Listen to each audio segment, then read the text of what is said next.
tous et à toutes, j'espère que vous allez bien et que vous passez de bonnes fêtes. En tout cas, je vous souhaite un joyeux Noël et de bonnes fêtes de fin d'année.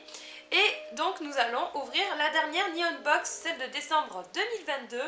Et sachez en tout cas que ça va être vraiment la dernière parce que j'arrête d'en commander parce que ça commence à me lasser. Et comme j'avais expliqué dans la dernière vidéo, c'est toujours un petit peu les mêmes produits, les mêmes sagas. Donc j'ai envie d'arrêter pour l'instant, peut-être reprendre l'année encore d'après, 2024, on verra. Mais pour l'instant j'arrête, donc ça sera la dernière vidéo sur la Neon Box. Et je ne sais pas si je ferai d'autres vidéos, donc pour l'instant ça sera un peu en stand-by tout ça. Donc voilà, et nous allons passer au thème d'abord. Je vais vous montrer, ils nous ont donné le thème, c'est survival.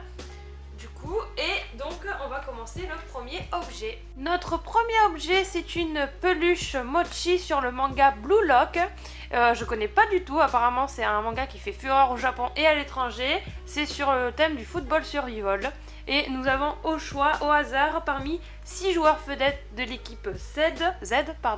Et donc voici, je vous montre un petit peu les personnages possibles.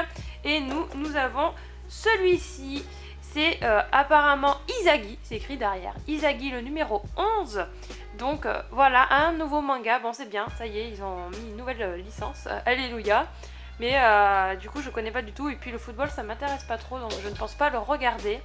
Donc voilà, ce petit personnage. Il est super mignon, bien représenté, hein, je pense. La qualité, elle est toujours bonne. Et j'aime bien cette petite gamme de mochi. C'est très mignon. Notre deuxième objet, c'est une serviette à main Pikachu au Japon. Et donc il y a 4 destinations possibles: Hokkaido, Okinawa, Tokyo et Kyoto. Et nous, on a évidemment Tokyo. Donc Pikachu qui a visité Tokyo. Très sympa le design. Et puis c'est une serviette à main. Donc moi je les utilise, toutes celles que j'ai reçues. Je les utilise, c'est bien pratique. Et les petits motifs sont très mignons. Franchement, elle est pas mal du tout cette petite serviette. Je valide. Bon voilà, c'est encore du Pokémon, hein, mais je valide ce petit objet. Notre troisième objet, et franchement je le trouve superbe, c'est un bonsaï, bon, sur Pokémon, ça fait encore Pokémon.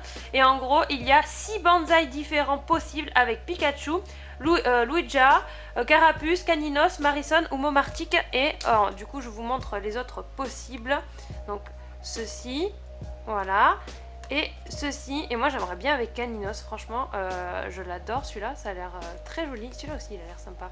Donc franchement, ils sont très sympas, c'est original, j'aime beaucoup. Carapuce aussi, il est très joli. Donc je crois que je vais en racheter par contre. Et donc j'ai bien évidemment celui où ça s'affiche avec Pikachu en mode bonsaï fleur de cerisier. Très sympa, très joli, j'aime beaucoup. C'est vraiment original et puis j'adore les bonsaïs en plus, donc franchement c'est superbe. Et là il n'y a pas besoin d'entretenir, c'est parfait. Donc franchement chouette objet, mais voilà, c'est encore Pikachu, on a 2 fois Pikachu, là c'est un petit peu abusé. Bon, c'est des petits objets, mais bon, voilà. Mais j'aime beaucoup quand même cette gamme. Je pense que je rachèterai celui de Caninos, j'aime beaucoup.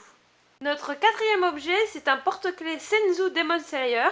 Et Senzu, ça veut dire éventail japonais traditionnel. Et au total, il y a 13 personnages possibles du manga. Et donc j'ai celui-ci. Alors, je ne le connais pas, ça doit être dans la, on va dire, saison 2 ou dans le film, voilà. Donc il faudra que je le regarde, il me dit rien. Il me dit rien, mais peut-être qu'en fait là, je le reconnais pas. Je sais pas du tout. Mais très joli, c'est transparent. J'aime beaucoup, franchement, il est original, en forme d'éventail avec le personnage. Et la couleur elle est sympa sur celui-ci. Non, j'aime bien. Franchement c'est original, c'est pas mal. Notre cinquième objet, c'est un snack que nous avons tous les mois. C'est un Imokenpi. Donc c'est un gâteau traditionnel japonais spécialité de Kochi dans la région du Shikoku. Il s'agit de patates douces confites et découpées comme des frites. De l'eau puisée très profondément dans la mer de Kochi est utilisée pour réaliser cet Imokenpi. Un vrai petit régal. Et ouais, on voit qu'on dirait des petites frites, c'est rigolo. Et le petit packaging, il est joli aussi, hein. Donc voilà, le petit snack à la patate douce. J'ai hâte de goûter ça. Notre sixième objet, c'est un petit lapin en porcelaine. Et pourquoi? Eh bien parce que 2023 sera l'année du lapin. Et donc du coup, nous avons l'occasion d'avoir cette petite figurine. Comme tous les ans, hein. Vous savez que l'année dernière, nous avons eu le tigre. Et encore l'année d'avant, c'était la souris, il me semble. Et donc là, nous avons le lapin avec son gilet qui est réalisé en shirimen. Donc c'est un tissu traditionnel japonais, notamment utilisé pour les kimonos. Donc on a un petit bout de tissu en mode kimono. C'est très très mignon. Enfin avec la matière du kimono. Donc franchement, C'est très mignon, le petit lapin il est très mignon, donc voilà, il est comme ça. Et évidemment nous avons comme à chaque fois son socle et son petit panneau là, et son petit éventail, non c'est pas un éventail, c'est un paravent, voilà. Donc très mignon. Franchement j'aime beaucoup cet objet à chaque fois, en plus au moins ça rappelle quelle sera l'année d'après. Donc on sera l'année du lapin. Notre 7e objet, c'est une superbe figurine du manga Made in Abyss qui est assez spéciale quand même, hein. Nanachi, donc voici notre personnage, et de la collection Colorful. Donc j'adore franchement cette collection de figurines. Et donc nous avons notre personnage qui a l'air très joli, hein. Je vais vous le déballer de suite et donc je vais vous montrer à quoi il ressemble. Et donc regardez-moi ça, cette beauté. Franchement la figurine elle est magnifique, très détaillée. Très très belle, mais de toute façon les Colorful c'est de très bonne qualité, hein. La marque des figurines elle est excellente. Regardez-moi, tous les détails sont là, elle est superbe, franchement je suis fan de cette figurine. Et pour une fois ça change, c'est enfin une nouvelle saga. Bon même si elle est assez vieille aussi, mais bon au moins ça change un peu. Le petit socle il est très sympa, donc en fait elle est un petit peu surélevée, voilà, c'est ici que c'est mis. Le socle il est petit, donc c'est très bien, au moins ça prend pas trop de place. Et la figurine elle est superbe, franchement je la valide totalement. Je suis très contente d'avoir une figurine sur ce manga, donc franchement pas mal du tout, avec les petites moustaches là, franchement il y a tous les détails, elle est très très belle, hein. Oh là là, en tout cas oui je vous conseille si vous voulez un jour acheter, bon après c'est en japonais, mais si vous voulez acheter des bonnes figurines Colorful, elles sont excellentes, hein. Donc franchement je suis trop contente de cette figurine, je la valide totalement. Et donc nous allons passer à notre petite lecture. Voici tous nos objets réunis, donc on en a 7, c'est pas mal quand même. C'est bien, il y a au moins 2 mangas qu'on n'a pas l'habitude d'avoir, donc ça c'est bien. Mais on a toujours encore du Pokémon, encore du Demon Slayer. Donc c'est vrai que ça commence un petit peu à me lasser d'avoir toujours les mêmes choses. Donc je vais attendre un peu, peut-être qu'ils vont se renouveler.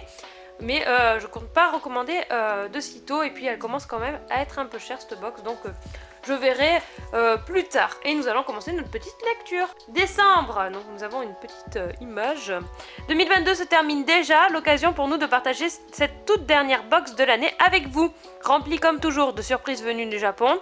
On peut dire que cette année n'aura pas été de tout repos, avec énormément de difficultés et de challenges à surmonter pour nous. Mais nous sommes toujours là, toujours prêts à vous faire voyager avec notre petite box. Ce mois-ci, Nanachi, charismatique personnage de Made in Abyss, est au centre de cette box, accompagné par une très jolie collection de figurines Banzai Pokémon. Les footballeurs de Blue Lock ainsi que les personnages de Demon Slayer seront également de la partie. On espère que vous passerez un moment agréable en ouvrant cette box. On vous donne déjà rendez-vous le mois prochain pour d'autres surprises, mais en attendant, on vous souhaite de belles fêtes de fin d'année. Et petit aparté, je suis contente de cette box par rapport à celle du mois dernier où j'étais un peu déçue quand même, hein. Là, elle est beaucoup mieux quand même. À la découverte du Japon, tous les mois apprenez-en un peu plus sur le Japon et sa culture. Le bonsaï, art esthétique millénaire. Ce mois-ci dans votre box se trouve une petite figurine d'un Pokémon accompagnée d'un bonsaï, l'occasion pour nous de vous donner quelques informations sur cet art ancré dans la culture japonaise. Littéralement, bonsaï veut dire arbre en pot. Il s'agit d'un art de miniaturisation de végétaux dans le but de réaliser des œuvres esthétiques. Les pins, les cerisiers et les érables font partie des arbres les plus répandus.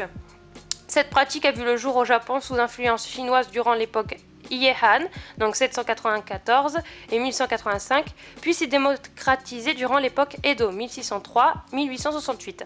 En 1965, le Japan Banzai Association, une association d'amateurs de bonsaï, a été créée. Aujourd'hui, des concours de bonsaï sont organisés dans le monde entier.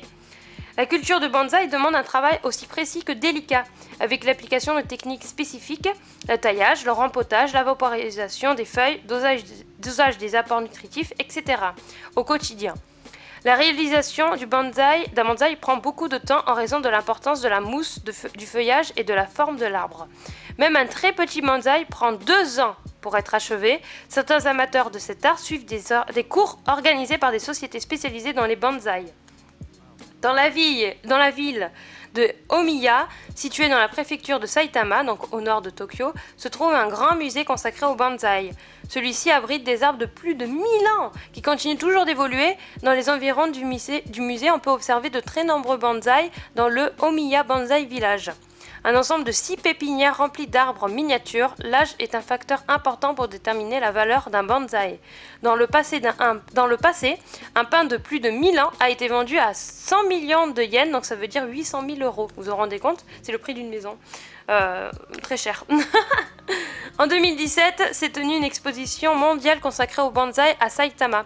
Environ 1000 personnes ont exposé leurs œuvres devant plus de 40 000 visiteurs du monde entier. Durant cette exposition, de magnifiques bonsaïs royaux vieux de plus de 100 ans et qu'on ne peut normalement pas observer ont été exposés. Oh, incroyable! C'est superbe! Et les bonsaïs, j'aime beaucoup, mais c'est vrai que cet art est quand même... pour l'arbre, dur parce qu'en fait il souffre quand même, hein. On le manipule et on le miniaturise, mais normalement oui c'est des grands arbres qui sont dehors, miniaturisés dans des petits pots. Donc c'est un art que je trouve très très beau, mais pour l'arbre je trouve que c'est pas très bien. Donc voilà, l'Amiga Neon Box c'est celui qui a eu un lot de figurines et de produits de Noël. Donc il aurait eu un petit Naruto, un petit IQ, un personnage d'IQ et un... Pikachu en peluche, version Noël.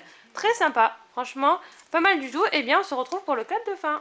J'espère que cette dernière vidéo de l'année vous a plu. N'hésitez pas à laisser un like, à vous abonner et un commentaire. On se retrouve pour de prochaines vidéos. C'était Veggie, bye bye!